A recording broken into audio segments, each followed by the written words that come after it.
奥德利夫人的秘密。玛丽伊丽莎白·布雷登。第13章。心神不宁的梦。罗伯特·奥德利乘邮车离开了南安普敦，抵达住处时，天刚破晓，清冷灰暗的晨光洒满了空寂的房间。金丝却在清晨时分开始轻轻梳理羽毛。他在门后的信箱里找到了几封信，但是没有乔治·托尔博伊斯的信。年轻的律师奔波了一整天，精疲力尽。他平日里平静单调的生活被彻底打乱了，这在他28年安逸无忧的人生中是从未有过的。他开始对时间的流逝感到困惑，仿佛距离上次见到乔治·托尔博伊斯已经过去了数月之久。他难以相信，自朋友让他睡在小河边的柳树下，至今不过才48小时。他因睡眠不足而双眼酸痛，他在各个房间里搜寻了一阵，希望能在一个意想不到的地方找到乔治·托尔博伊斯的信。随后，他依着未解，躺在他朋友的床上，那间有金丝雀和花儿的房间里。我会等明天的信，他说。如果收不到乔治的信，我就立刻动身去利物浦。他精疲力尽，很快便沉沉睡去。他睡着了，却睡不安稳，因为各种噩梦纷至沓来。这些梦让他痛苦不堪，并非因为他们有多么恐怖，而是因为其中充满了混乱与荒谬之感。梦中，他时而追逐着陌生人，闯入陌生的房屋，试图解开那封电报的谜团；时而又身处文特诺的墓地，凝视着乔治为亡妻订购的墓碑。在那个纷乱的梦境中，他走进坟墓，却发现墓碑不见了。当他向石匠提出抗议时，石匠告诉他，他移走墓碑自有道理，而罗伯特总有一天会明白这些原因。一阵敲门声将他惊醒，有人在敲他套房的门。那是一个阴湿沉闷的早晨，雨点敲打着窗玻璃，金丝雀也无精打采地啾鸣着，仿佛在抱怨着糟糕的天气。罗伯特不知道敲门声持续了多久，他在梦中听到了声响，迷迷糊糊地醒来，一时弄不清自己身在何处。肯定是那个糊涂的马洛尼夫人，他咕哝道，让他敲个够好了。他干嘛不用他那把备用钥匙，非要把一个累得半死的人从床上叫起来？不管是谁，那人又敲了几下，然后似乎放弃了。然而1分钟后，便听到钥匙在锁孔里转动的声音。这么说，他带着钥匙。罗伯特说，幸好我没起床。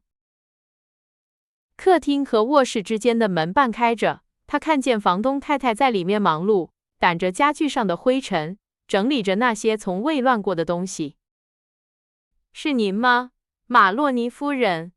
他问道。是的，先生。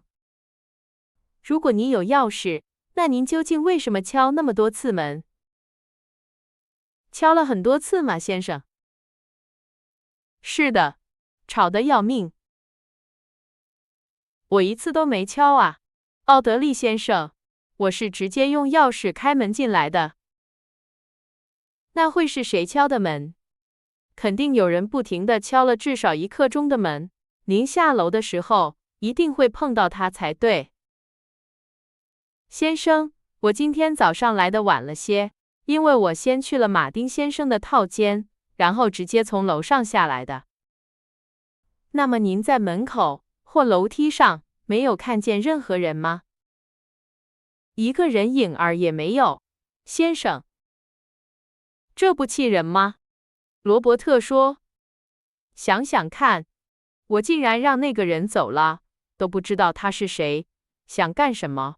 我怎么知道他不是来送口信或乔治·托尔博伊斯的信的呢？如果是那样，他肯定会回来的。马洛尼夫人安慰道。是的，当然，如果真有什么重要的事，他会回来的。罗伯特低声说。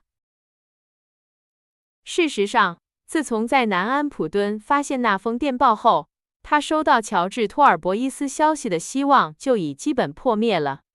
他认为朋友的失踪笼罩着一层神秘色彩，这很可能是针对他或乔治的一场阴谋。会不会是朋友那个贪婪的岳父，因为罗伯特·奥德利手中掌管的遗产而试图离间他们？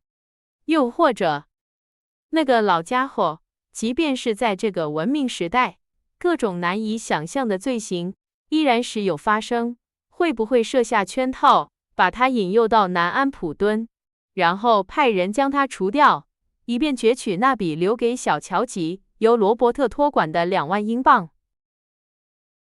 然而，这2种猜测都无法解释那封电报，而恰恰是这封电报让罗伯特感到警觉。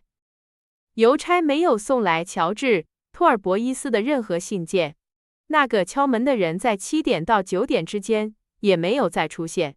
于是，罗伯特·奥德利再次离开无花果树庭院，去寻找他的朋友。这一次，他吩咐马车夫把他送到尤斯顿车站。20分钟后，他便站在站台上询问列车时刻了。前往利物浦的快车在他抵达车站前半小时已经开出，他不得不等待1个多小时，才能搭乘一趟普通列车前往目的地。这番耽搁让罗伯特·奥德利烦躁至极。当他在长长的站台上踱来踱去，不时被箱子和行李绊倒，暗骂自己运气不佳时，说不定已有6艘船正扬帆驶向澳大利亚了。他买了一份《泰晤士报》，本能地翻到第2栏，带着一种病态的兴趣浏览着寻人启事。那些离家后便杳无音信的儿子、兄弟和丈夫们。他看到一则启事，说的是一个年轻人在兰贝斯海岸附近被发现溺亡。乔治会不会也遭遇了同样的命运？不，根据那封电报，他的岳父与他的失踪有关，任何关于他下落的推测都应该从这一点入手。罗伯特抵达利物浦时已是晚上8点，时间太晚了，只能打听到过去2天有哪些船只起航前往南半球。一艘移民船王莲号已于当天下午4点起航，目的地是墨尔本。他调查的结果可以归结为：如果想查出是谁登上了王莲号，他就必须等到第2天早上，去查询那艘船的相关信息。第2天早上9点整，罗伯特·奥德利便出现在办事处，是继职员之后第一个进去的人。他接洽的那位职员态度非常殷勤。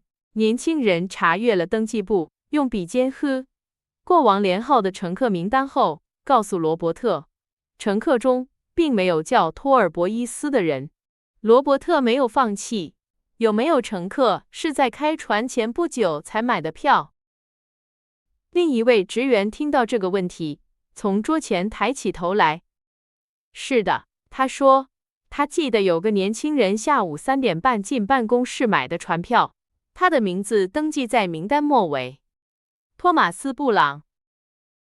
罗伯特·奥德利耸了耸肩。乔治没有理由用假名登船。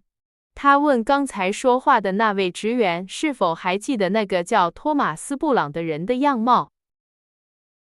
不记得了，当时办公室里挤满了人，人们进进出出，我并没有特别留意最后那位乘客。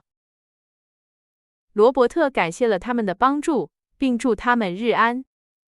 当他正要离开办公室时，其中一位职员叫住了他。哦，对了，先生，他说，我想起关于那个托马斯·布朗的一件事，他胳膊上打着吊带。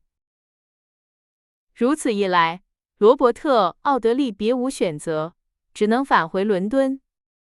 当天下午6点整，他回到了自己的住处。经过这番徒劳无功的搜寻，再次感到筋疲力尽。马洛尼夫人给他端来了晚餐，还有一杯从斯特兰德街一家酒馆买来的葡萄酒。那是个寒冷难耐的夜晚，房东太太已在客厅的壁炉里生了旺火。吃了几口羊排后，罗伯特没有碰那杯酒，而是坐下来抽着雪茄，凝视着炉火。乔治·托尔伯伊斯并没有启程去澳大利亚，他沉思良久后断言道：“如果他还活着，那他仍在英格兰；如果他死了，他的尸首也一定藏匿在这个国家的某个角落。”他一连几个小时都坐在那里抽烟、沉思，纷乱阴郁的思绪使他面色凝重，即使明亮的煤气灯光和炉中熊熊的火焰也无法驱散他脸上的阴霾。夜深时，他从椅子上站起身，挪开桌子，把写字台推到壁炉旁，从一叠纸中抽出一页，然后将笔尖浸入墨水瓶。随即他停了下来，用手支着额头，再次陷入沉思。我要从头开始，把我们去埃塞克斯郡到今天发生的所有事都写下来。他用简洁而独立的句子记述了这些事件的经过，并在书写时逐条编号。内容如下：与乔治·托尔伯伊斯失踪相关的系列事件，包括那些看似无关的事件。尽管内心焦躁不安，他还是为这个标题所呈现的正式感而感到自豪。他带着赞赏的目光端详了一会儿，笔杆的一端衔在嘴里。哎呀！他叫道，我开始觉得，我本该好好从事我的专业，而不是像现在这样虚度光阴。他抽了半支雪茄，理清思绪后，才开始动笔。我写信给艾莉西亚，提议带乔治去奥德利庄园。艾莉西亚回信，代表奥德利夫人反对这次探访。尽管遭到反对，我们还是去了埃塞克斯郡。我见到了米莱迪夫人，声称疲倦，当晚拒绝见乔治。迈克尔爵士邀请我和乔吉第二天共进晚餐。第二天早上，米莱迪收到一封电报，召他前往伦敦。艾莉西亚给我看了一封米莱迪的信，信中询问我和我的朋友托尔伯伊斯先生打算何时离开埃塞克斯郡。信的附言强调了这一请求。我们前往奥德利庄园，请求参观宅邸。米莱迪的套房锁着。我们通过一条米莱迪不知道的秘密通道进入了他的套房，在其中一个房间里发现了那幅肖像画。乔治被暴风雨吓坏了，在接下来的整个晚上，他的行为都极为古怪。第二天早上，乔治恢复了常态。我提议立刻离开奥德利，但他希望待到下午。我们去钓鱼，乔治离开我，前去拜访奥德利庄园。我在埃塞克斯郡得到的关于他的最后确切消息是在奥德利庄园。那里的仆人说，他相信托尔伯伊斯先生曾说要去庄园里找夫人。我在车站收到关于他的消息，这些消息可能属实，也可能不属实。我再次在南安普敦得知他的消息，据他岳父说，他前一天晚上在那里待了1个小时。那封电报。罗伯特·奥德利写完这份简短的事件记录时，他写得非常审慎，不时停下来思索、修改、删除，又花了相当长的时间凝视着写好的那页纸。最后，他仔细地重读了一遍，在某些编后的段落处停顿下来，并在其中一些段落旁打上标记。随后，他把纸折好，走到房间另一头的一个小柜子前，用钥匙打开，将纸放进之前存放艾莉西亚信件的那个格子。那个标着重要字样的格子。做完这一切后，他回到壁炉旁的扶手椅上，挪开写字台，点燃了一支雪茄。